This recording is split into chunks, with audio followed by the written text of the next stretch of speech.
Next, I'm here to talk to you about Miss Effy Stoneham. Miss Effy, okay?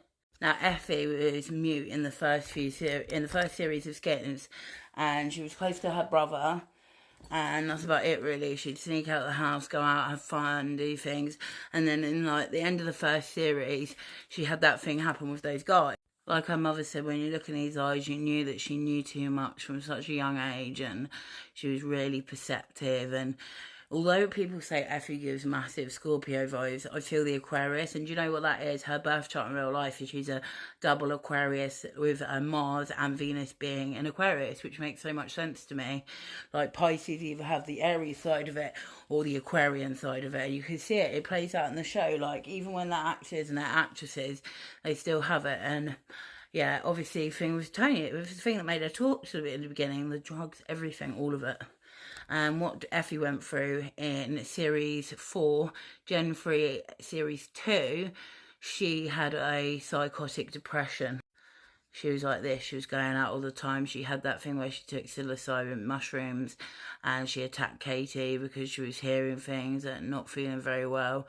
And it was like this mental health that wasn't coming out yet. She was so young when she did this role as well. You got to give her credit. This actress is amazing.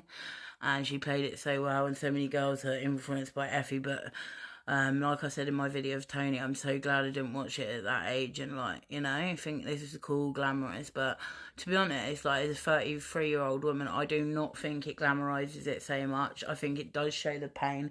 It shows the family side of it, like with Cook and his mum and his dad, all of it is there. And she had the thing like in the beginning of like series Gen 2 episode 3 season 1, she was playing Freddie and Cook off against each other, and she was enjoying it, having fun playing the field. Like that was something I used to think that was just me, but obviously a lot of young girls do this, and she strikes me with like BPD behaviour, but obviously she's still not an adult, so she can't be diagnosed with like that sort of disorder yet, so she's still an adolescent.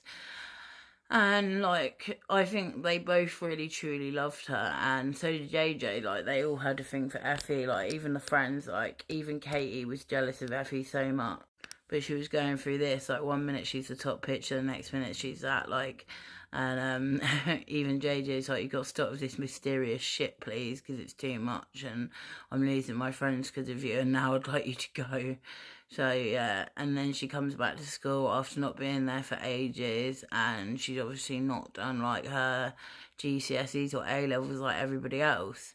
And at the beginning, it's all like a game to her, but then she becomes real attached, and definitely to Freddie more so than Cook. She does have a connection with Cook, obviously, and like he'd do anything for her. I really believe he'd done anything for her, and so did Freddie. She has that personality that's vulnerable, but you want to take care of her and you feel for her. But the girls, you can see the jealousy. Even Pandora had doing that thing with Cook, just like the disloyalty of females. There's got to be something in her 11th house or even her 3rd house of like friendships and people like shafting her in the back, but also her attracting that behaviour and being that behaviour, the nodes, and this is when we first saw her talk. So the psychotic depression, she's doing, I think, lots of MDMA and weed and alcohol, mixing it all together where she becomes like an absolute mess. I had a ecstasy breakdown. It wasn't good. Like for some people it's really destructive, and yes, I know some people think it's a cure for what they've got, and it might be for them, and fair play if it is, but this just made her get worse. She was seeing things in the park, she was writing things on the wall. It was almost like a schizophrenia episode, and it was really low depression, and that guy, the counsellor, was just making her worse and worse, like the issues that she was facing, and just so much, you know, for a young girl. And she even had Michelle say to her, she goes, "Why don't you talk, Effie? What is it? What happened?" You know? And she just stares at her kind of like this, you know? Like, I know I need to be more direct with my feelings, but it's so much, and I can't bear the thought of feeling powerless with it. So then she runs off with Cook when things go bad with Freddie, and vice versa, you know. So she's like piggybacking between each relationship, even though she cares for each man. I really believe she does. She is not well. And then on the like, last episode, when Freddie gets yeah, let's just say gone by that man, is sick, and she just loved him so much.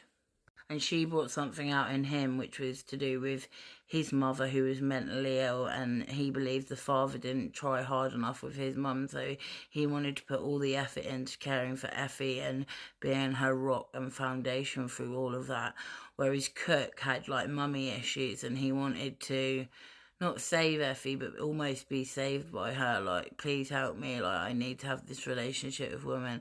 My mum doesn't want me. My dad doesn't want me. I feel like a complete outcast, like, you know. And she becomes the Tony of the group, just like her brother. It's funny how they both go through, like, really heavy issues through the second season. And she just becomes a shell of herself. She tries to unalive herself, and she gets really scared. She starts seeing things. She doesn't know what to do. Freddie is there. Like, I've been with someone who had schizophrenia, and it was similar to that. And he's like telling the voices to go away, or the people to go away. And it's like so much, you know. And she's still so young, and the mum knows that Effie's got this deep, deep, like, trauma in her, and she's, like, ahead of her years and time and everything, and she's just her. She's just authentic to who she is, and I think that's why a lot of like girls struggle with who Effie is, because she's so herself and she's not unapologetic for what she does, which I find great in a character. Like, she's just who she is, and if you don't like it, lump it, basically.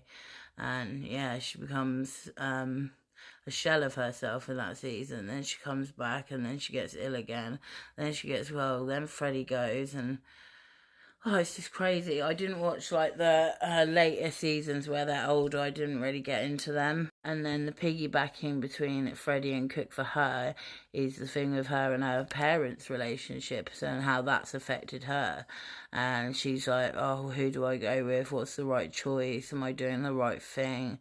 I just want to be happy. I want to be authentic and in love. I'm finding it hard to get close to people, and that's why I say she exudes a lot of air energy as well as water. I feel like she's got a combination of air and water in her chart, and she's just like, yeah, so scared.